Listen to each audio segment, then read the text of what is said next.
dari kelompok 10 pada kesempatan kali ini akan mempresentasikan hasil dari makalah kami.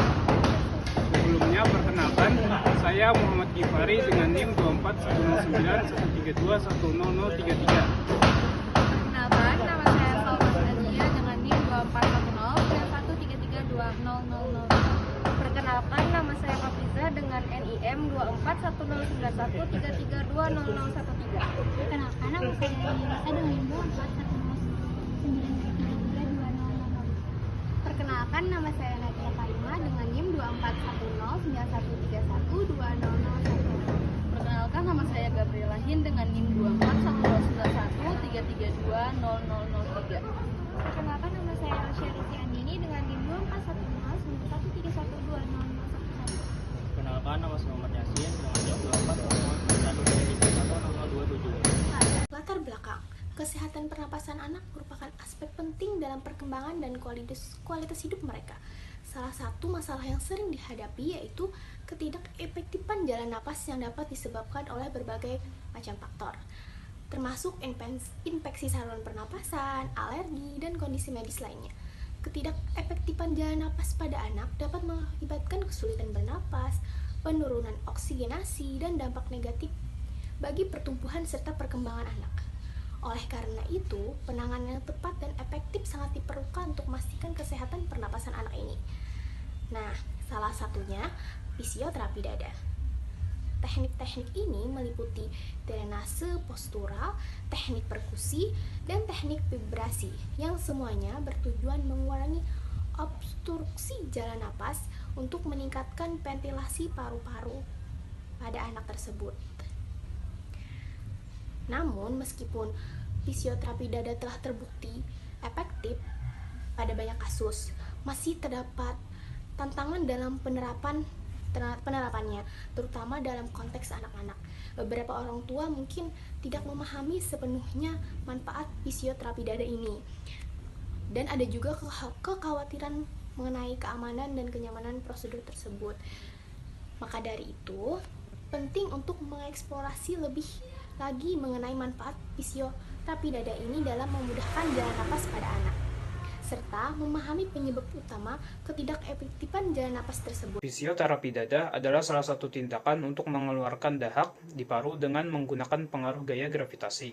Fisioterapi dada merupakan salah satu intervensi fisioterapi yang bertujuan untuk membantu membersihkan jalan napas dari lendir, meningkatkan fungsi paru-paru, dan mencegah komplikasi saluran napas.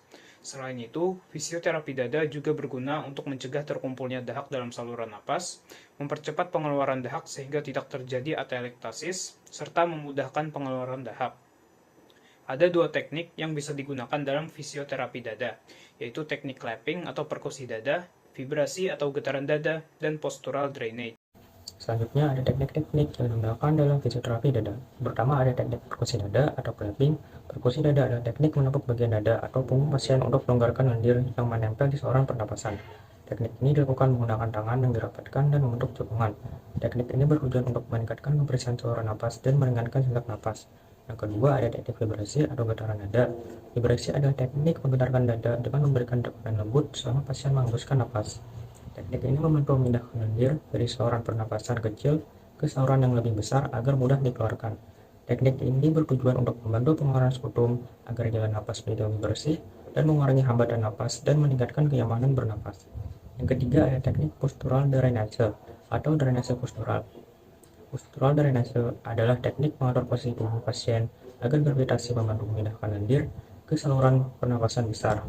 Teknik ini bertujuan untuk membersihkan area paru-paru yang sulit dijangkau oleh teknik lainnya dan mengurangi risiko infeksi karena penumpukan sputum. Efektifan jalan napas pada anak adalah kondisi di mana terdapat gangguan pada kemampuan jalan napas dalam memfasilitasi pertukaran udara secara optimal yang menyebabkan gangguan oksigenasi.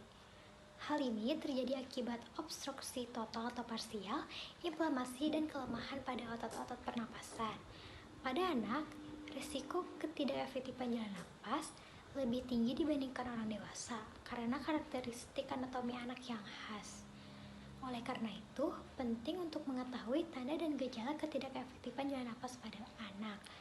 Yang pertama, kesulitan bernapas. Kedua, suara napas abnormal seperti stridor atau wheezing. Ketiga, retraksi otot dada dan leher. Keempat, peningkatan frekuensi napas. Kelima, penurunan saturasi oksigen. Dan yang keenam, kulit pecah. Penyebab utama ketidakefektifan jalan nafas pada anak yaitu meliputi obstruksi mekanis seperti tersedak benda asing, pembekakan akibat infeksi atau laringitis atau epiglottitis, atau trauma pada saluran nafas. Selain itu, kelainan bawaan seperti laringomalacia atau makroglosia dapat mempersempit jalan nafas. Produksi lendir berlebihan akibat infeksi saluran nafas seperti bronkiolitis juga sering menyebabkan sumbatan. Gangguan neurologis seperti kelemahan otot pernafasan atau gangguan menelan pada anak dengan cerebral palsy dapat mengakibatkan aspirasi. Faktor lainnya termasuk spasme saluran napas pada asma atau kolaps saluran napas seperti pada tracheomalacia. Kesimpulannya adalah kesehatan pernapasan anak sangat penting untuk perkembangan dan kualitas hidup mereka.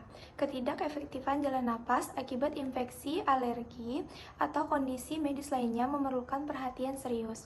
Fisioterapi dada melalui teknik seperti drainase, postural, perkusi, dan vibrasi efektif meningkatkan fungsi pernapasan dan mengurangi obstruksi jalan nafas. Namun, penerapannya menghadapi tantangan, terutama terkait pemahaman orang tua dan kekhawatiran tentang keamanan.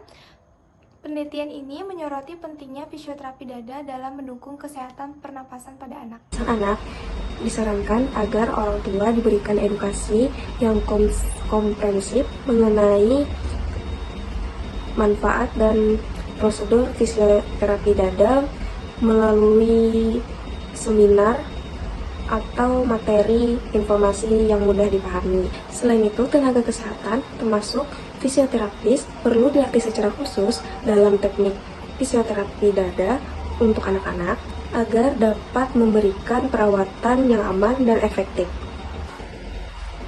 Penelitian lebih lanjut juga diperlukan untuk mengeksplorasi efektivitas fisioterapi dada dalam berbagai kondisi medis dan mengidentifikasi faktor-faktor yang mempengaruhi keberhasilan terapi ini. Melakukan kampanye kesadaran di masyarakat mengenai pentingnya kesehatan pernapasan pada anak dan peran fisioterapi dapat membantu mengurangi stigma dan meningkatkan penerimaan terhadap terapi ini. Terakhir, mendorong kolaborasi antara dokter, fisioterapis, dan tenaga kesehatan lainnya untuk merancang rencana perawatan yang holistik dan integritas akan sangat bermanfaat dalam mendukung kesehatan pernapasan pada anak secara optimal.